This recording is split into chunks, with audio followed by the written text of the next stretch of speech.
Hey everybody, welcome to The Edge, where we take topics at bite-sized pieces and try to give them out in the most cogent and succinct manner as we possibly can. So what I'm going to tackle today is who are the Bene Elohim? And it's a issue that we must figure out according to Genesis chapter 6, because if we get this one wrong, we won't understand several passages in the New Testament. You won't understand the angelic conflict. You won't understand what Satan was up to in Genesis chapter 6. So the first thing we're going to look at in Genesis chapter 6 is the first two verses. We won't get too far today, but I want to talk about the intermarriage that is being described in the passage. Unfortunately, this passage is usually misinterpreted, and it is given an anti-supernatural interpretation. An interpretation that doesn't make any sense. It's not coherent in biblical interpretation. And so I want to look at this from using proper hermeneutics, proper exposition of how you take apart a text and look at it, and use the rules of hermeneutics to figure out what's going on here. So it says this in Genesis chapter 6, 1 through 4. It says, "Now it came to pass when men began to multiply on the face of the earth." So let's explain that just a bit. When men began to multiply on the face of the earth, well, the idea is in the Hebrew, it's ha-adam, which means when people, humans, male and female, began to multiply on the face of the earth. And so it includes both male and females. And of course, this includes both Seth's line and Cain's line that you saw previously in chapter 5, the chapter before this chapter, okay? So you had to keep that in mind. So what it's trying to say is that so men and women from both lines, Cain's line, Seth lines, and other lines that we are not told of, but there were also multiple other lines of humanity that came from Adam and Eve. There just wasn't just two. But anyway, that's what starts happening from these lines of humanity. That multiplication is starting to happen rapidly all over the planet, right? Through all these different lines that we see. And two of them are mentioned in chapter 5. But it doesn't mean there's only two, okay? So what's going on here in this first verse is Moses, who's the writer of Genesis, is not making any distinction between the Sethites and the Cainites, okay? So that's an artificial distinction if someone's doing that. And that's unfortunate, but that's what happens. Anyway, there is no such thing as a righteous line or an unrighteous line, because the descendants of both Cain and Seth died in the flood, okay? So that line of reasoning is not proper hermeneutics. Moses is not establishing, a righteous line and an unrighteous line. He's not doing that, and he's not making that flow into Genesis chapter 6. Anyway, the flood, if you recall, is a judgment on mankind in general, okay? Not just to the line of Cain. And not just to the daughters who were born to them, okay? So you got to keep that in mind. This is how we interpret properly. The other thing I want you to notice as you look at this passage is the focus on chapter 5 of Genesis was on Adam's sons, okay? Now, in chapter 6, the focus is on Adam's daughters, okay? That's what's changed. So this refers back to Genesis 5 of both Seth and Cain's line as they had children, okay? So it's not distinguishing between the lines. And the emphasis is on the female aspect of humanity in Genesis 6, okay? So the term is not limited just to descendants of Cain. And again, like I said before, there was more than two lines. It's just Moses pointing out these two lines. But Adam and Eve had other children that were not named. I mean, for instance, where did Cain get his wife? It's obvious that Adam and Eve had other children. In verse 2, it says that the sons of God. And that's where the Bene or Bana Ha Elohim are mentioned, okay? So that's a technical term. Saw the daughters of men, okay?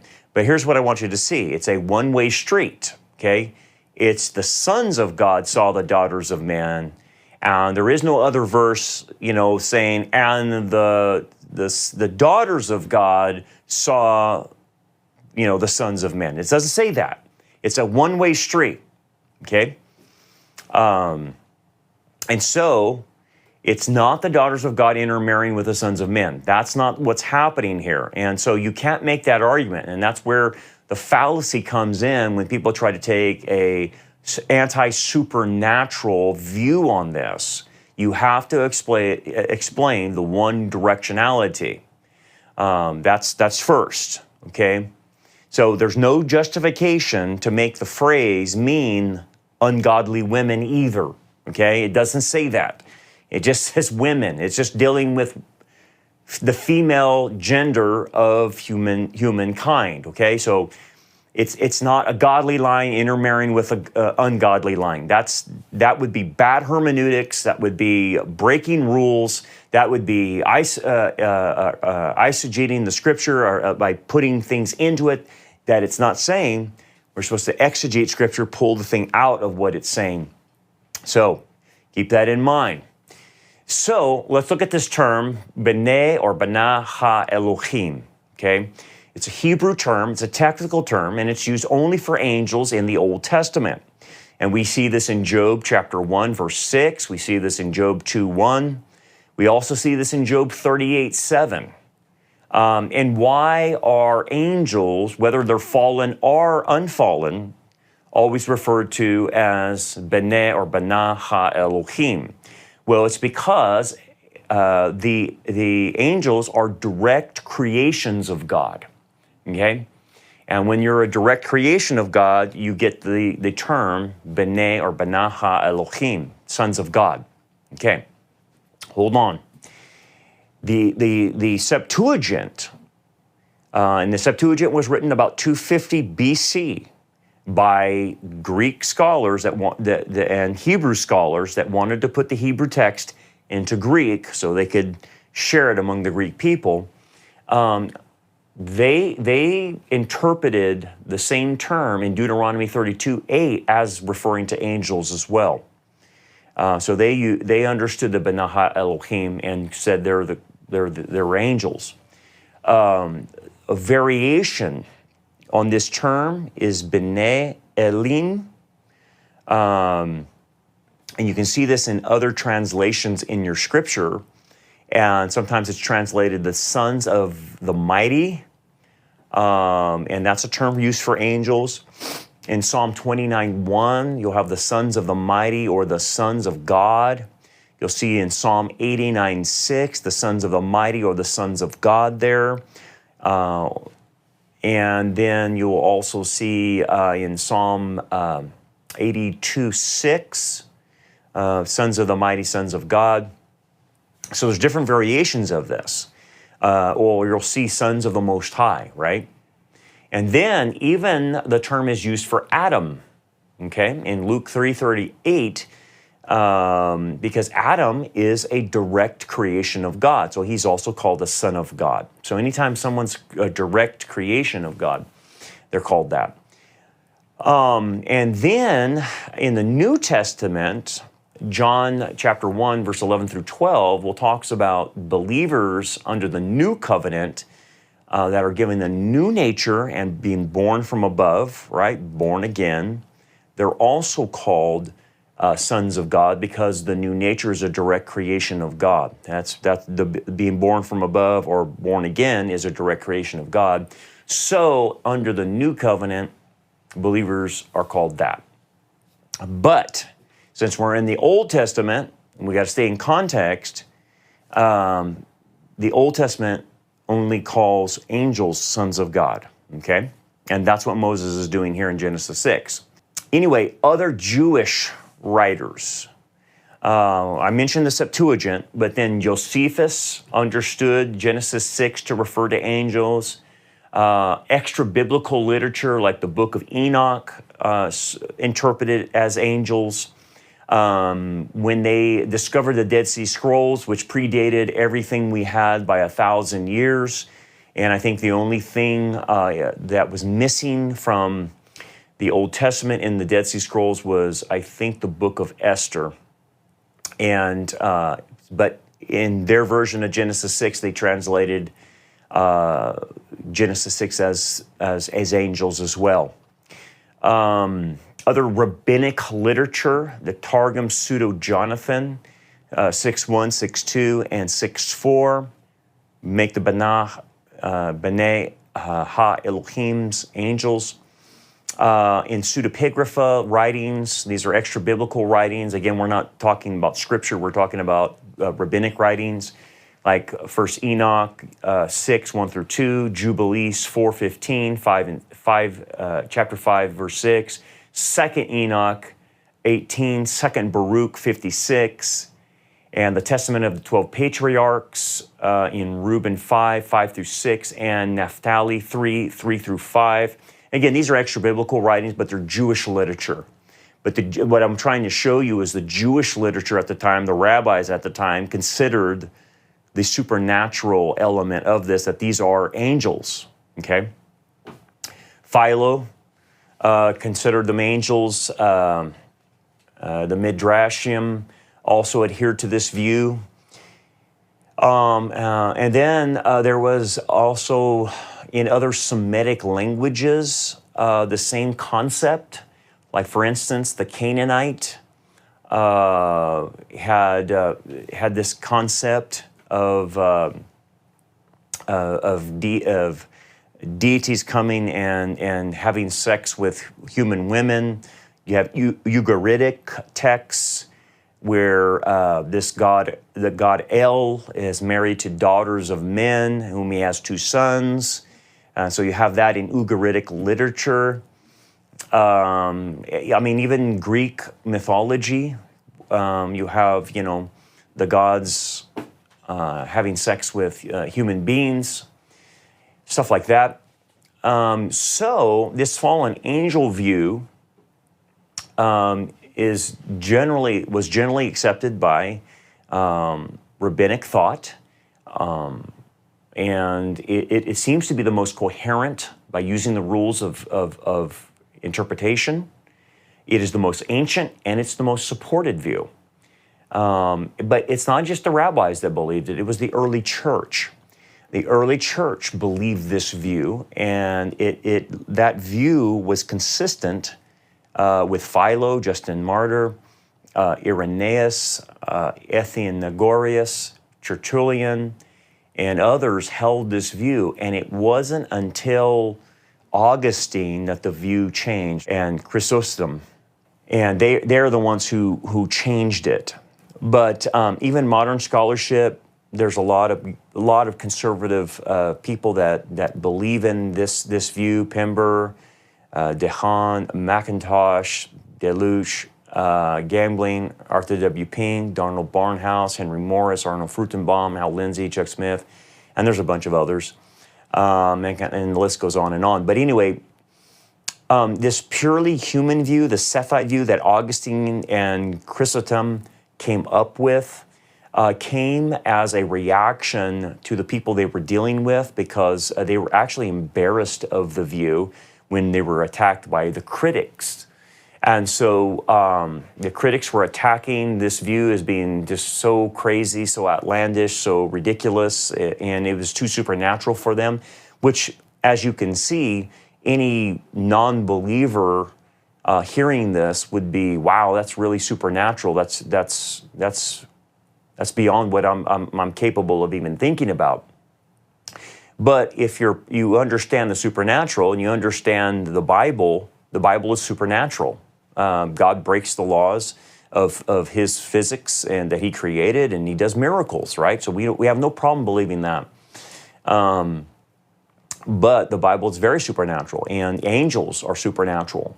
Fallen angels are supernatural. Demons are supernatural, right? They have the ability to break the laws that God has created. They have to obey some of the laws, but there are times when they will break them and they do supernatural things. That's what makes things called paranormal, right? And so our Christian worldview is not anti-supernatural. It embraces the supernatural and it understands that God can do the supernatural and so can the enemies of God. Fallen angels and demons and Satan can do supernatural things as well. Anyway, at the time, so like I said, Augustine, Chrysostom were fighting these critics, and they were embarrassed, so they adopted this, what's called a Sethite view, that the godly line of Seth is married to an ungodly line of Cain, and it was just simply on the human level. And we're going to get into the ramifications of that view as we go through that, but as it is right now, just at this level where I stopped at, it doesn't hold water. Augustine knew it, so did Chrysostom, and they were just simply embarrassed. And here's what happened. It became the official view of the Catholic Church because most of what Augustine believed, the Catholic Church adopted, and it became the primary doctrine for the Catholic Church. Well, guess what happened? Well, when the Reformers broke away from the Catholic Church, and again, you have to continue to think that, Luther, Calvin, and the Reformers were nothing but Catholic priests. So they got justification by faith alone, right? But they didn't develop anything else. They didn't develop eschatology. They stayed with pretty much a Catholic eschatology of Augustine. They didn't develop a proper soteriology beyond justification by faith because Calvin and Luther and a lot of them adopted what we know as theological determinism. We call it Calvinism, but it's Augustinianism. It's theological determinism, which Augustine got from Manichaean Gnosticism. So anyway, they didn't develop any other things, and they definitely didn't develop Genesis 6 because they just went with what Augustine had said about it. And so they didn't develop it. And so most of the time in Protestantism, when you see a Reformed church or Calvinistic type of church, they will typically have a non-supernatural interpretation of Genesis 6. And it's sometimes it's just because what denomination they're a part of, this is what they were taught, but they really have never looked at it themselves and taken it apart and used the rules of hermeneutics to see what's the most coherent interpretation. So anyway, at this point, the supernatural, angelic interpretation is the most coherent and the oldest interpretation. And there you see why it changed because of Augustine and why it stayed the same. So with that being said, that's where I'm going to stop. So there's a lot here, and I'm going to take this piece by piece. But the first thing we have to establish is how to interpret the Bene or Bene Elohim. And if we can understand that these are angels, then the rest of the text will flow. The rest of the text will make sense because then if you have the supernatural understanding, then it explains where giants came from. It explains where the Nephilim came from. And it explains what Jude is referring to. It explains what 2 Peter is referring to, or 1 Peter. It explains those things and explains why did Jesus go into Tartarus the 3 days he was in the tomb? Why does his soul go into Tartarus and proclaim victory to the inhabitants of Tartarus? And again, I'll explain that when we get there. But if you do not have this figured out of who the Bene Elohim are, you will misinterpret these other passages, and it messes up your Christology. It messes up all kinds of stuff. And so this is where we have to get this straight. It is not the godly line of Seth. This is a technical term for angels. So if we have that under our belt, then we can go on and move on to the next area of interpretation of what is it that they did with these human women. And so we'll look at that next time on The Edge, okay? So keep studying. We'll see you next time.